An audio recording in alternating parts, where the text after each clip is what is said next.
when I heard that it was an opportunity to talk to young people, brilliant people.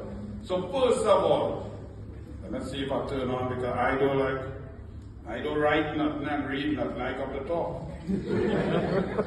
Turn on the mic. Check, check, check, check, check. It on? Check, check. Right. Good afternoon. First of all, let me start off by thanking each and every one of you all for remaining in your country when I know you have options to go anywhere in the globe. But to stay here, to support your university, to support your country with your intellect, I say thank you. Give yourselves a round of applause.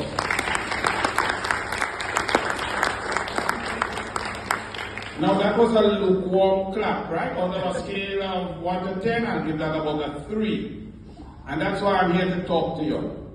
Because sometimes when you are surrounded by similar human beings throughout the day, studying, rhyming, going to lectures, you sometimes fail to recognize how great you truly are.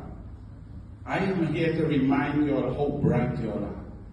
To get into this university, to be in engineering, you are in the top 1% of intellectuals globally with 8 billion people on the planet.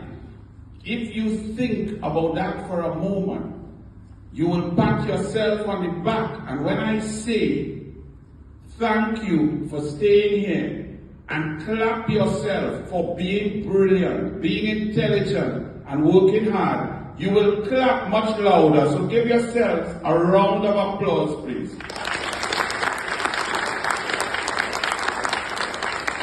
You saw that's much better. On a little slide quickly there, one of the visions, mission of UE is to be world class. What does that mean? I'm not here to talk to you as a minister in the Ministry of Housing, or a radio talk show host formerly with Dennis Hall Sprangalang, #1 show in the history of Trinidad and Tobago, 28% share, 89,000 people listening per hour. I'm not here to talk to you as a TV host, sport, #1 show, 17 sponsors, most celebrated local show ever.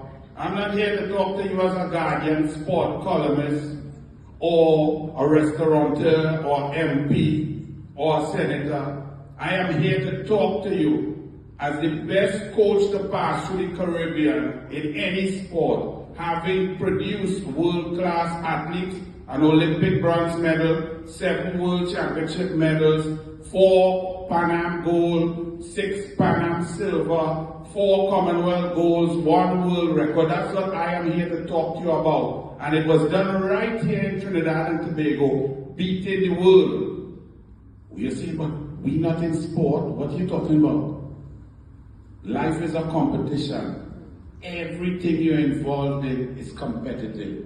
And if you don't like competition, go home and sleep and try to struggle to get at 2.0. I'm not talking to you. I'm talking to the ones who understand that to get as high as possible, to become creative, to become the best in the world, to look at Chinese technology and Chinese engineering. I saw a video recently of how they fix leaks, and they put some nitrogen in it, freeze the water, cut out the pipe, replace the pipe, and then by the time they're ready, the water flowing. Did you all see that? Well, I'm not an engineer and I see that, and all they're brighter than me. So get involved and understand. That is your competition. When you see China build a bridge across the biggest gorge, 3 miles long, that's your competition. Right here in Trinidad and Tobago, we have some serious problems. When it rains 12 minutes hard in City Gate, we are underwater. Who going to solve that? Me? I could solve it by teaching all you how to swim through the flood. But you all are the ones who have to solve it. We have some housing problems. We have people living in squalor. How do we solve it without are disturbing the family, the children from studying. How do we do it properly, efficiently? This falls on your heads. Dennis Hall, aka Sprangalan, some of y'all are too young to know who he is. But you go and you Google it later. Google Cultural Sprangalan, Google Gael the channel, Gael on TTT, and you will see this fella looking rather shoddily dressed with rough hair, but he was the most brilliant human being I've ever interacted with. I was privileged to sit down on radio with him Monday to Friday, 4:20 to 7 p.m. every day for 5 years. And it was like studying under a professor. His historical knowledge, his cultural knowledge, his impact, his political science, his world events, all relating to calypso, lyrics, culture, food, history, slavery, civil rights, all flowing through one brain into a microphone, and I'm just absorbing it. Why do I say that? One of his favorite things to say about you is that the only time all your protests is when they raise all the fees. And you see, well, they can't laugh too much, they say, oh God, that's the truth. That you all get passionate, you all get fiery when they say all their fees going up. His point was that over hundreds of years, the real revolution, the evolution in thinking, in thought, in moving forward, in industrialization, in changes, the catalyst of change is the university setting. Why? Because you have the brightest, most energetic, hormone-filled, brilliant students across the globe who get passionate about certain topics. But in Trinidad and Tobago, we've thwarted that because most of us just say, let me keep my 2.0, I want to get my degree. When I get out my degree, I'll go get a work, I'll be good, I'll get a salary of 30 to 40,000 a month, I will marry my long-term sweetheart, have 2 children, get a nice house, have 2 cars, a SUV and a sports car, go online and watch cricket and CPL, 3 matches, I'll buy my tickets and go in the Fed stand, play mass, and I'm good to go. I wanted to create something here in Trinidad and Tobago. And that's what I need you all to understand. Because you've already succeeded in life. If you go through the motions, all is good. But is that what we need? Why I tell you all thank you is because for the last 15 to 20 years, Trinidad and Tobago has been suffering from brain drain. For the last 2 years, 9 out of 10 students who go to university away, what happens? Say it loud. They stay outside. And they build other people's country. And I have to read about brain surgery happening in the UK. Is a Trini Bakaran Singh from Penal. And we've seen great engineering feats in Canada and wherever. Is a Trini who left in 1995. Do you all read those things? Yeah, those things burn my gut, my big belly. It's burn like I eat hot doubles with too much pepper. You want to know why? Because we cannot afford to lose such intelligence. When you lose a brain like yours, you lose cumulatively to the GDP of Trinidad and Tobago possibly $1 billion per year for 40 years. That's how important of an asset you all are. So you may not understand it, but I appreciate you all staying here. And when you achieve and you create your greatness and you get that degree, I want you to stay here and go further. And then solve the problems that are here so that we could bring Trinidad and Tobago back to what we know it should be, which is a pure paradise of pristine brilliance, intelligence, creativity. We are among the best in the world. And we have some issues now that require all brains on deck. So I come to the seat of learning where the best brains, the brightest brains are, and I challenge you all So don't only protest, don't only get passionate when it impacts your pocket or your school fees. Get passionate about your country, understand how important you are, understand that you could solve the problems, take the knowledge and suck it out of these professors and become brighter than them. That's the true level of a coach or professor.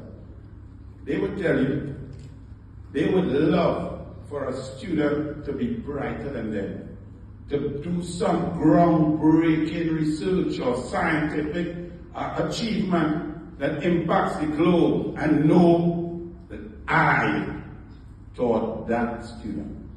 I inspired that student. I lit a spark under that student. That's what their goal is. Their goal is not to show you all, look how bright I is. Them know they're bright. They're very bright. And I thank you all for staying here also to help our future generations. The impetus for change and solutions must come from the university. All good things that we all benefit now, equality, fairness, equity, jobs, education, all of those things came about because students at the university agitated for it. They fought for it. Maybe you don't need to agitate and fight, but you need to become more creative. So I challenge you all to get that 2.0 stupidness. That's average. That's nonsense. You all are too bright for that. If you would have come home to me and tell me, Daddy, 2.01, I will give you a yellow vest and say, CPEP coming back 1 quadrant. I tell you, I would. Not impressed. Now, if that is the best you could do, and you've been fighting, and 2.0 means that's the greatest you can achieve, I'm fine with that. But I don't think that applies to anyone in here. If you matriculated here, if you pass through a year of UE already, it means you're bright like a bulb. Because it comes so easy to you, you don't know the processes that others have to go through in order to reach the understanding that you don't understand for the time you watch a problem. Brian Lara will not be the best coach in cricket because he can't understand how mere mortals can't see a ball coming at your 100-mile power, move all the way and hit it so.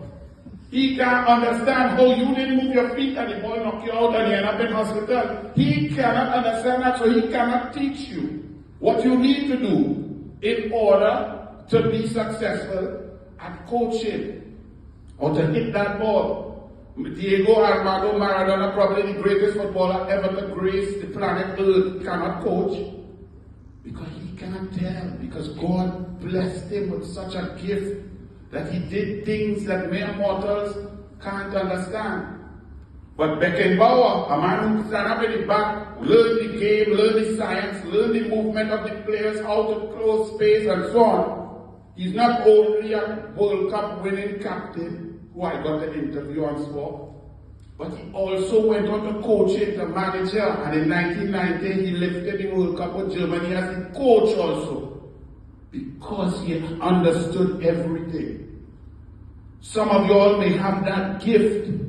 Those who are gifted must work harder, must be more creative, must drive yourself beyond what is on the screen and the 50 charts and the PowerPoint presentation, because you want to be world class. Right now in the globe, in universities across the globe, MIT, Berkeley, Harvard, down in Australia, Oxford, Cambridge, there are engineers that are your competition. So when you study 2.0, when you study outside there, that is the competition. Just because we're from two small rocks does not mean we cannot be the greatest and the baddest and the brightest in the world. So I come here to tell you all that. I demand it of you all. I expect it of you all. I thank you all for staying here. But I don't expect you all to stay here and just be losers and Oxford B3 and MIT B3 and we do nothing except we get a degree and go and make our money. I would not be doing my duty if I left you like that. You all must dream bigger. Don't let anybody tell you all differently. the kind of gift that God has blessed you all with to be engineering students in the faculty of UE, you have to respect that gift. And the only way to respect it is to dream bigger. So at the Ministry of Housing, we have told your professor, your deans, that we are going to give you all a problem to solve. For example, right there in Maloney, you all drive past it. For those in the east-west corridor, if you're going to Toko to Line, or you're going up the road to Dagadi, you're going Price Mart to waste money on US and not buy local, you drive past these things. As engineers, what's your opinion of those things you see? Shout it out. Would you all be proud of that if you all did that? Thank you. Say it proud. We cannot allow human beings in our country to continue to exist like that. They have no choice, but you can solve the problem and help us fix it, to create communities where people and children could feel safe, could feel loved, could feel together, could study and could be bright like you all. To whom much is given, much is expected. So you all are the brightest, and I demand of you all greatness, not a 2.0. I ain't hearing all the clapping, like some of you happy with that 2.0 shit. And if you're happy with that, well, good for you. But I am not happy with that. Over the years, I had 8 different swimmers that I had taken from small and taken them into the top 100 in the world. And one after the next, I told them goodbye. I'm no longer your coach. Why? Because they weren't respecting their talent. Their parents weren't understanding what God gave them and how good they should be and how good they could be. They wanted to do things their own way. They wanted to do it the Trini way. They wanted to reach late when they feel they could reach late. I don't care if you're a world record holder. I don't care if you're George Bovell. Do not reach late for my session. You will not jump in. I don't care if you're the greatest. If you won Sportsman of the Year 3 times. If you beat Brian Aaron in 2004. George Bovell in 18 years of swimming with me reached late once. And he got the signal. He was a world record holder and an Olympic bronze medalist at the time. And he had a great excuse, because he lived at the top of Cascade. The parents owned that whole mountain. And he was driving down with the old Jeep and 2 tires bust, bam! He had to run back up the hill about 600 meters, wake up his mother, get a key for his mother's car, a CRV, and then come to swimming. We get in the pool at 4:45 a.m. He reached at 2 minutes to 5. He messaged me on a Nokia Me Too. He said, Coach, that X, Y, and Z. I called him. I said, good excuse. You have a reason. See you this afternoon. Why? Because everybody looks up to him. He's the greatest. He's the great one. No rule must be bent for anyone. People are going to come to you as engineers, and the first thing they're going to do is ask you to bend rules. And you know what? 85% of you are going to bend the rule. Does that sound sad? Or is it sound true? Are you all going to be the class to change those odds? That when a contractor or someone who wins a contract tells you, let's change this design here and see if we could cut this corner and cut that corner to increase profit and so on, even though you know that your product, your project is diminishing in efficacy, in quality, in safety, in security. How many of y'all will do that for an extra 100,000? An extra 500,000? an extra 5 million. You all have to ask yourself this. Because if you're going to truly be an engineer of a world-class engineer, there can be no price that will make you sacrifice your professionalism, what you have learned, because what you do affects other people. If you don't know what I mean, how would you feel if a building or a bridge or something that you designed and you constructed and you managed that project, if it collapsed and somebody's child died, how would you feel? 10 million worth it? 20? I can tell you it's not worth it at all. Because you live every day of your life waking up and knowing that that was your fault. And there is no price that could make that worth it. So when your professors talk about integrity, that's what they mean. Unfortunately, for the history of Trinidad and Tobago, to be world class, to not just be Trini. There are some good parts of Trini. Being at Trini, we love each other. We eat and we share food, we community. All the religions and races melt in pot. The only time we go back and all this politics now is okay. But in general life, we live good. We love good. We need to solve the crime problem. Trinidad and Tobago is sweet. We have some of the greatest. Great music, band, tassa. We have some of the greatest writers in history, business people. But the fact is, if we are honest, it is too easy for us to settle for 2.0. And if you settle for the 2.0, I bet you could look around this class and find 4 other friends who are happy with the 2.0. And then you tell me that I okay, and I tell you you okay, and then all of us be happy with a boring 2.0. That's not how greatness manifests itself. Greatness manifests itself from one by one through a group and not accepting mediocrity. Y'all are not mediocre. Y'all are brilliant. Y'all are amazing.